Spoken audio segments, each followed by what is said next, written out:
Hey everyone, Hallie Tally here, Digital Diva and owner of Knights of Bytes. Today is Thursday, August 8th, and I'm here with your daily business cybersecurity briefing. Before I really get started, I want to just say thank you so much for the past few days. I've gotten a lot of comments and questions about the misconceptions about cybersecurity, and it's something I might come up with another list of things that you should be aware of.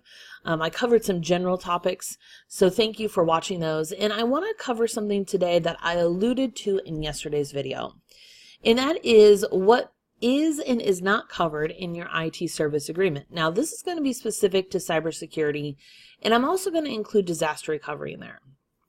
Before I dig into that, let's talk about the three main types of agreements that IT service providers have. The first is break fix, where essentially when something breaks in your office, a computer or server, you call your IT person, they help you, whether it's on-site or remote. Regardless of how they help you, that event is a billable activity for them. The second type is a little bit more gray zone than the other one, and that's what I'm going to call a hybrid type of an agreement, where let's say maybe remote support's included but on-site isn't. It may include things like general maintenance, but it doesn't include networking or project work. So it's kind of there's a lot of different ways that IT service providers kind of bundle that type of agreement together, but inherently most of them will say on-site support is not included. The third one is what I'm going to call a complete agreement. Now, this agreement is going to include obviously your support. It may include project work. It may also include all the maintenance, all the networking. It may include things like your antivirus, your Office 365 or G Suite licenses. It may line item some of those things out, like the software licenses, but inherently you're getting one bill every month from your IT provider, unless you buy maybe hardware. But most of the time you're just getting one bill from your IT provider with a complete agreement.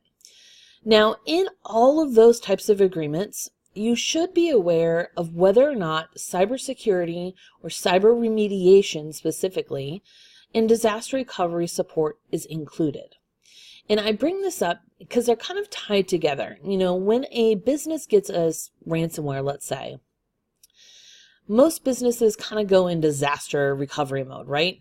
Our systems are down. What do? We can't access our files. We can't access QuickBooks, our email. We can't do anything. And we kind of go into panic mode. And when you call your IT person, they go into recovery mode. Okay, how are we going to fix this? How are we going to get you back up and running? And that type of activity can sometimes be, oftentimes, is more specialized than just your general routine everyday support. What I'm finding is a lot of small business owners are assuming that cyber remediation, essentially fixing your systems when you get a virus or when you have malware, ransomware, etc., or when, let's say, your server crashes, a lot of small businesses are assuming those types of activities are covered in any type of agreement they have with their IT service provider. And I mention that because a lot of IT service providers are not including that. So as a small business owner, you need to make sure that when you're getting ready to sign the agreement with your new IT company or even your existing IT company, when you're getting ready to renew, ask them whether or not cyber remediation and disaster recovery is included. And if it is not, find out what that fee is going to look like. Is it an hourly rate? Is it a flat rate? Some IT providers are covering a certain amount of hours. And then everything after that is billable. You need to make sure that you're having that discussion with them because, as I've mentioned time and time again, it's no longer a matter of if, but when you become a victim of a cybercrime. And the last thing that you want to have happen is that you're caught, empty-handed. You're not aware of what's covered or not covered with your IT provider and whether or not it includes emergency support. If it happens after hours, is that included? Those are types of things you should have, discussions you should have with your IT person.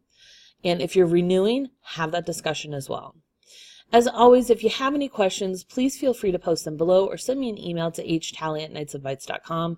This video will be posted on our Facebook, LinkedIn, and YouTube channels, so please like, follow, and share those videos from those places. Have a great day, everyone, and safe computing.